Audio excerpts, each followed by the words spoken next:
नमस्कार, प्रभा साक्षी देख रहे हैं आप। पेश है न्यूज रफ्तार से। गोवा में बार मामले को लेकर सियासी बवाल जारी है। कांग्रेस केंद्रीय मंत्री स्मृति ईरानी को लेकर हमलावर है। इन सब के बीच स्मृति ईरानी की ओर से कांग्रेस नेता पवन खेड़ा, जयराम रमेश, नेता डिसूजा और कांग्रेस को लीगल नोटिस भेज दिया गया है। इसके साथ ही उनसे बिना शर्त लिखित माफी मांगने और आरोपों को तत्काल प्रभाव से वापस लेने की भी बात कही गई है। बिहार के छपरा में एक पटाखा बनाने वाली फैक्ट्री में ब्लास्ट होने से कम 6 लोगों की मौत की खबर है। घटना सारण जिले के खोदाईबाग गांव की है। ब्लास्ट होने पर दूर दूर के इलाके में इसकी आवाज गई है।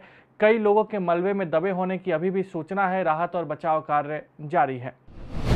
राष्ट्रीय राजधानी दिल्ली में आज 34 वर्षीय एक व्यक्ति को मंकी पॉक्स के संक्रमित पाया गया है।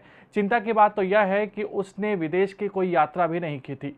अब यही कारण है कि मंकी पॉक्स को लेकर लोगों में डर दिखने लगा है। दिल्ली के मुख्यमंत्री अरविंद केजरीवाल ने ट्वीट कर कहा है कि घबराने की जरूरत नहीं है, स्थिति नियंत्रण में है। मुंबई के धारावी में शुक्रवार और शनिवार के दरमियान रात एक 26 वर्षीय कबड्डी खिलाड़ी की क्रिकेट स्टंप से पीट कर हत्या कर दी गई।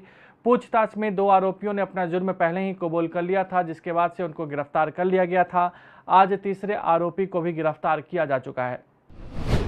कांग्रेस ने भारतीय जनता पार्टी के प्रवक्ता प्रेम शुक्ला द्वारा सोनिया गांधी के लिए आपत्तिजनक भाषा का इस्तेमाल करने पर प्रधानमंत्री नरेंद्र मोदी और भाजपा अध्यक्ष जेपी नड्डा से रविवार को माफी मांगने के लिए कहा है। कांग्रेस ने ऐसा दोबारा होने पर मानहानि का मुकदमा दर्ज कराने की भी चेतावनी दी है। विश्व एथलेटिक्स चैंपियनशिप में रजत पदक जीतने वाले पहले भारतीय बने ओलंपिक चैंपियन नीरज चोपड़ा के प्रदर्शन को भारतीय खेलों के लिए खास पल बताते हुए प्रधानमंत्री नरेंद्र मोदी समेत उन्हें कई नेताओं ने बधाई दी है। प्रधानमंत्री मोदी के साथ देश भर से चोपड़ा को लगातार बधाई मिल रही है। चोपड़ा ने अमेरिका के यूजीन में चल रही चैंपियनशिप की भालाफेंक स्पर्धा में 88.13 मीटर के थ्रो के साथ रजत पदक जीता है।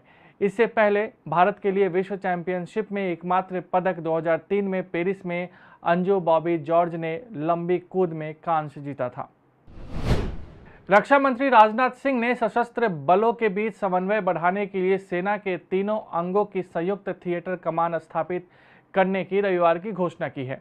कारगिल शहीदों को श्रद्धांजलि देते हुए रक्षा मंत्री ने कहा कि देश की क्षेत्रीय अखंडता और संप्रभुता की रक्षा के लिए सर्वोच्च बलिदान देने वाले को हम कभी नहीं भूल सकते हैं। रक्षा उत्पादन का जिक्र करते हुए राजनाथ सिंह ने कहा कि भारत दुनिया का सबसे बड़ा आयातक था पहले, आज भारत दुनिया का सबसे बड़ा आयातक नहीं बल्कि रक्षा निर्यात में शामिल शीर्ष 25 देशों में से एक है।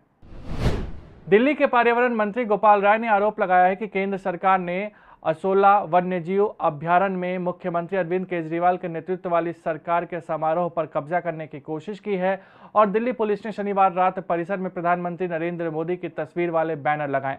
राय ने कहा कि मुख्यमंत्री इस समारोह में शामिल होने वाले थे, लेकिन अब उन्होंने इसमें उपस्थित नहीं होने का फैसला किया है। कांग्रेस नेता राहुल गांधी ने सैन्य भर्ती योजना अग्निपथ को लेकर केंद्र सरकार पर निशाना साधते हुए कहा कि प्रधानमंत्री नरेंद्र मोदी की प्रयोगशाला के इस नए प्रयोग के कारण देश की सुरक्षा और युवाओं का भविष्य खतरे में है। ब्रिटिश प्रधानमंत्री बोरिस जॉनसन का स्थान लेने की दौड़ में शामिल भारतीय मूल के नेता ऋषि सुनक ने शनिवार को उन ताकतों पर निशाना साधा जो कंजर्वेटिव पार्टी का नेतृत्व हासिल करने के मुकाबले में उनकी प्रतिद्वंदी लीज ट्रस का साथ दे रहे हैं। उन्होंने इसके साथ ही कंजर्वेटिव पार्टी के नेतृत्व की लड़ाई में स्वयं को छुपा रुस्तम करार दिया। अगर आप भी लेना चाहते हैं देश दुनिया की तमाम जानकारी तो आज ही सब्सक्राइब करें हमारे चैनल को। साथ ही नीचे दिए बेल आइकन को जरूर दबाएं ताकि हर अपडेट आप तक पहुंच सके।